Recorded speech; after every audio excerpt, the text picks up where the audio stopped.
You did what? My hands were shaking so bad I almost dropped my phone. I canceled it, Emily. The barn at Silver Creek is booked for someone else's wedding now. You're getting married at the Grandview instead. It's better. I stood there in my wedding dress, the one I'd said yes to 8 months ago, and I felt like the floor was gonna open up and swallow me whole. Diane, I said, my voice barely above a whisper. That was my wedding, not yours. Mrs. Stark here, and today I want to tell you about a bride named Emily Ruiz, a mother-in-law named Diane Whitfield, and a deeply satisfying dose of reality that nobody saw coming, not even me. Emily grew up outside Columbus, Ohio. Nice girl, worked brutal hours as a dental hygienist, picking up extra weekend shifts just to build her savings. Met her fiancé, Tyler Whitfield, at a mutual friend's 4th of July cookout 2 summers back. Tyler was sweet, a little soft-spoken, the kind of guy who still called his mom every Sunday, which, look, that's not a red flag by itself. Plenty of good men do that. The problem was Diane. Diane Whitfield had exactly one son, and she had exactly one vision for his wedding, and that vision did not include a rustic barn venue, as she called it, sneering the word like it tasted bad. "We are not the Duttons," she told Tyler once, referencing some ranch show she half-watched. "We don't do barns." Emily had found the barn at Silver Creek on a random Saturday drive through the countryside near Granville. Twinkle lights strung across old wooden beams, a gorgeous, serene pond out back. The owner, a woman named Carol, made her own lemonade for tastings and used real Ohio sweet corn at the catering dinner. Emily cried when she saw it. Happy crying, the good kind. "This is it," she told Tyler. "This is the place." Tyler agreed. They put down a deposit, $4,000. For Emily, that was 6 months of extra shifts and skipped lunches. And as the contract clearly stated, that money was strictly non-refundable. They picked a date, the 2nd Saturday in October. Emily started building her whole vision around it. Mason jar centerpieces, a playlist with her dad's favorite Fleetwood Mac song for the father-daughter dance. Diane smiled through all of it at dinners, nodded along. Then, 6 weeks before the wedding, Emily got a phone call from Carol. "Hi, sweetie, I just wanted to check. I know things are chaotic right now, but did you still want to release the date so your cousin could take it?" Emily's stomach dropped straight through the floor. "Carol, I didn't cancel anything. What happened?" Carol sounded confused and then horrified. She explained she wasn't foolish enough to just take a phone call.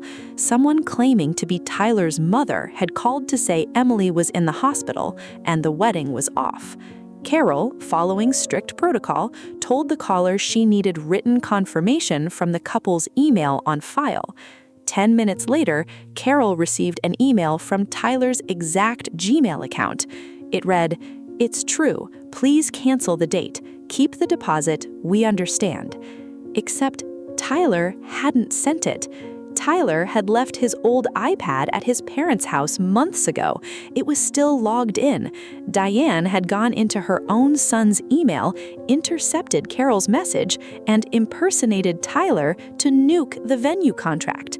And because it was an official cancellation, Emily's hard-earned $4,000 deposit was gone. Poof, absorbed by the venue.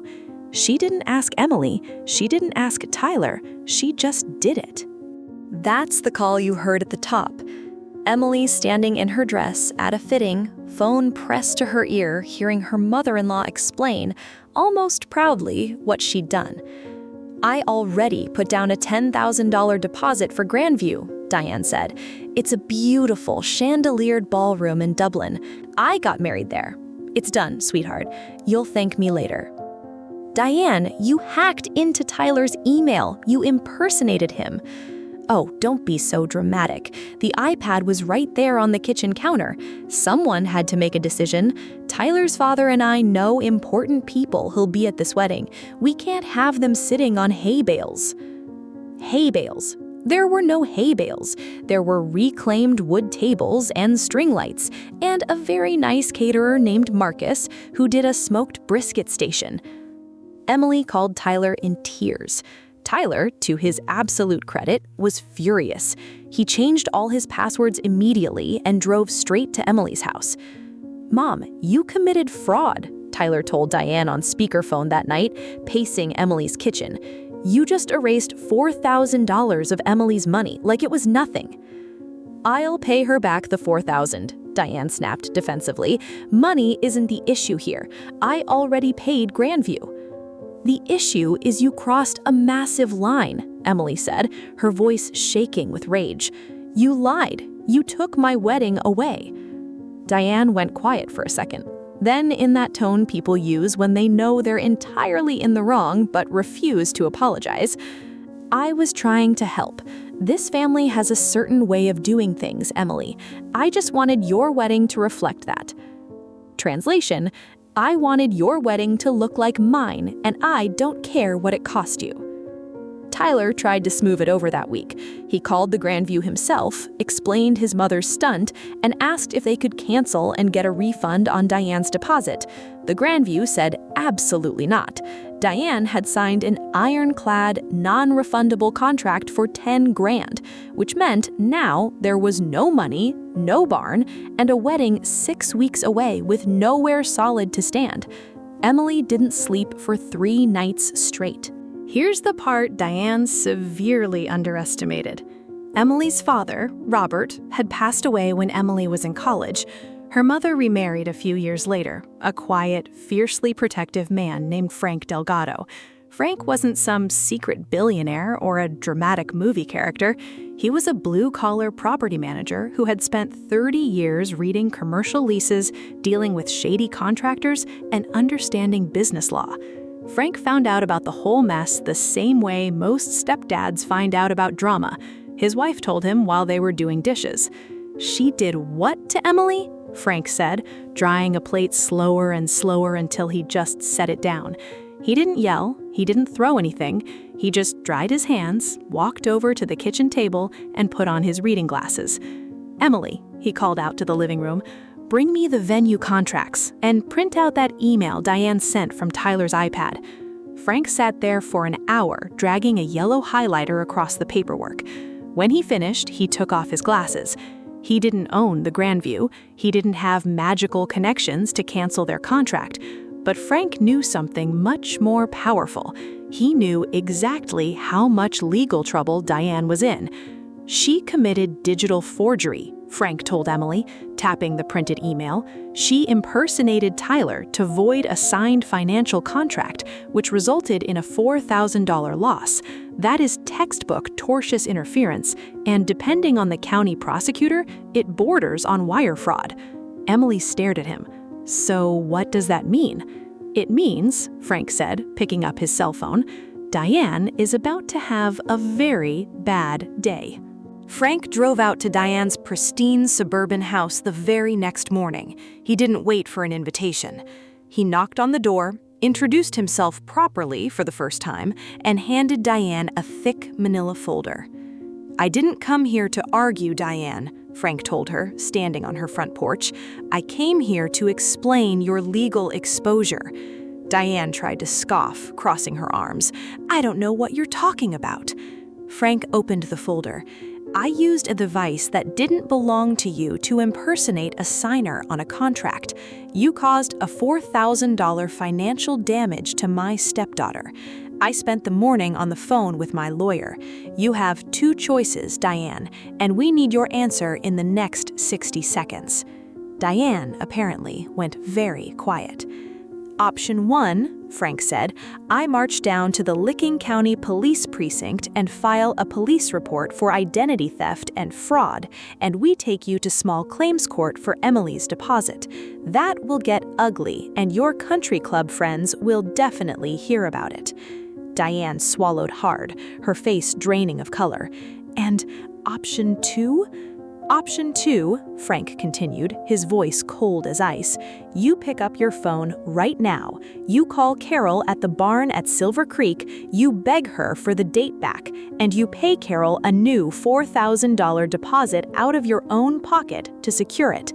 Emily gets her money back, and she gets her barn. But if I do that, I have to cancel the Grandview. I'll lose my $10,000 deposit there. That's $14,000. Frank stared at her, not blinking. I suggest you start dialing, Diane. 60 seconds. Carol at the barn at Silver Creek, bless her, was thrilled to give the date back once Frank explained what had actually happened. She happily processed Diane's fresh $4,000 credit card payment. Emily got married on the second Saturday in October, right where she'd pictured it. Twinkle lights, mason jars, her dad's favorite Fleetwood Mac song played for a father-daughter dance she did with Frank, who smiled the whole time. Diane came to the wedding. She sat in the second row, quiet the entire ceremony. She was out $14,000 in total because of her own arrogance. She didn't apologize out loud that day, but at the reception, she found Emily near the dessert table. Marcus had done the smoked brisket station and a s'mores bar, of all things, and said, quietly, "It's a beautiful venue. I shouldn't have interfered." It wasn't a full, groveling apology, but looking at Diane, who was humbled, out of pocket, and completely stripped of her control, Emily said it was more than enough. Tyler and Emily still see Diane at holidays. Things are civil now. Careful, but civil. And every once in a while, at a family dinner, somebody brings up the venue thing, and Diane gets very interested in her mashed potatoes all of a sudden. So, here's my question for you tonight. If you were Emily, would you have been satisfied with Diane losing $14,000, or do you think Frank should have gone to the police anyway to teach her a harsher lesson? Let me know in the comments. I read every single one.